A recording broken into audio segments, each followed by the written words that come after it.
అందరికీ నమస్కారం. ప్రతి 12 సంవత్సరాలకి సరస్వతి పుష్కరాలు మన రాష్ట్రంలో జరగబోతున్న సందర్భంలో ఈ మారు సరస్వతి పుష్కరాలు మన తెలంగాణ రాష్ట్రంలో కాళేశ్వరంలో ఎక్కడైతే ప్రాణహిత, గోదావరి, అంతర్వాహిని, సరస్వతి నదులు కలయిక జరుగుతూ ఉందో అక్కడ తెలంగాణ రాష్ట్ర ప్రభుత్వం పెద్ద ఎత్తున ఈ నెల మే 15 నుంచి 26వ తారీఖు వరకు పెద్ద ఎత్తున సరస్వతి పుష్కరాలను నిర్వర్తిస్తూ ఉన్నారు.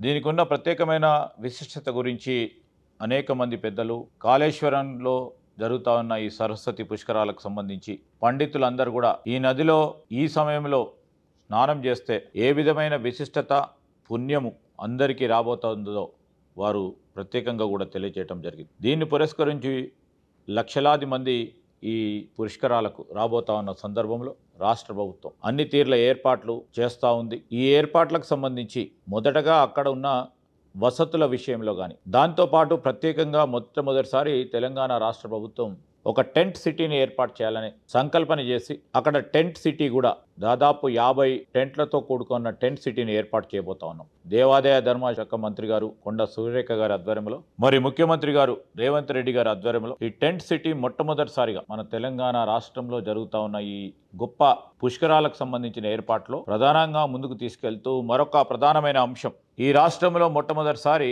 దేవాలయాలకు సంబంధించి వాటి విశిష్ట గురించి తెలియజేయడానికి భక్తులందరి కోరిక మేరకు ఈరోజు నది ఒడ్డున హారతి కార్యక్రమాన్ని చేపట్టబోతా ఉన్నాం. కాశీలో ఏ విధంగానైతే ప్రతిరోజు హారతి కార్యక్రమాన్ని నిర్వహిస్తారో అదే రీతిలో ఈ 12 రోజుల పాటు కాశీ వేద పండితులు ఇక్కడికి వచ్చి స్థానికంగా ఉన్న బ్రాహ్మణోత్తములు వారందరూ కూడా గొప్ప పెద్ద ఎత్తున హారతి కార్యక్రమాన్ని కూడా నిర్వహించబోతా ఉన్నారు. ముఖ్యమంత్రి గారు ప్రారంభించే ఈ హారతి కార్యక్రమం భాగంలో దీనికి ఒక ప్రత్యేకత, సరస్వతి పుష్కరాలకు సంబంధించి సరస్వతి దేవతకు సంబంధించిన ఒక ప్రధానమైన విగ్రహాన్ని ఆ నది ఒడ్డున ఏర్పాటు చేస్తూ ఉన్నాం.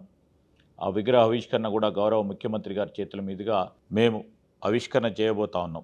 దక్షిణ కాశీ ఈరోజు ప్రాణహిత, గోదావరి, అంతర్వాహిని, సరస్వతి నదులతో కూడుకున్న ఈ ప్రత్యేకమైన ప్రాంతంలో అనేక మంది పీఠాధిపతులు మరి ఈ 12 రోజుల పాటు హోమాలు, ఇతర ప్రధానమైన పూజా కార్యక్రమాలు నిర్వహిస్తూ ఉంటారు. దీనిలో భాగంగా గౌరవ ముఖ్యమంత్రి గారు, గౌరవ గవర్నర్ గారు, గౌరవ ఉప ముఖ్యమంత్రి గారు, కేంద్ర మంత్రులు, ఇతర రాష్ట్రాలకు సంబంధించిన మరి మంత్రులు, ఇతర పెద్దలందరూ కూడా మరి ఈ పుష్కరాలు సంబంధించి ఇక్కడికి వచ్చి ఈ పుణ్య స్నానాన్ని వారు చేయటం జరుగుతుంది. దీంట్లో భాగంగానే మరి రాష్ట్రం నుంచి వచ్చే నలుమూలల నుంచి వచ్చే ప్రజలందరినీ కూడా ఉద్దేశించి అక్కడ వారు రావటానికి ఆర్టీసీ తరఫున అన్ని ఏర్పాట్లు చేయటం, ప్రభుత్వం తరఫున ఒక ప్రత్యేక వసతి ఏర్పాట్లు చేయటం, ఇవన్నీ కూడా మేము చేస్తూ ఉన్న సందర్భంలో ఒక పుణ్య కార్యక్రమంలో రాష్ట్ర ప్రజలందరూ కూడా పాల్గొనాలని ఈరోజు నేను ఆ నియోజకవర్గ శాసనసభ్యునిగా, ఈ రాష్ట్రంలో మంత్రిగా తెలంగాణ రాష్ట్ర ప్రజలందరికీ, దేశానికి సంబంధించి ఈరోజు సరస్వతి పుష్కరాల సందర్భంలో మేమందరం కూడా దీనిలో పాల్గొనాలని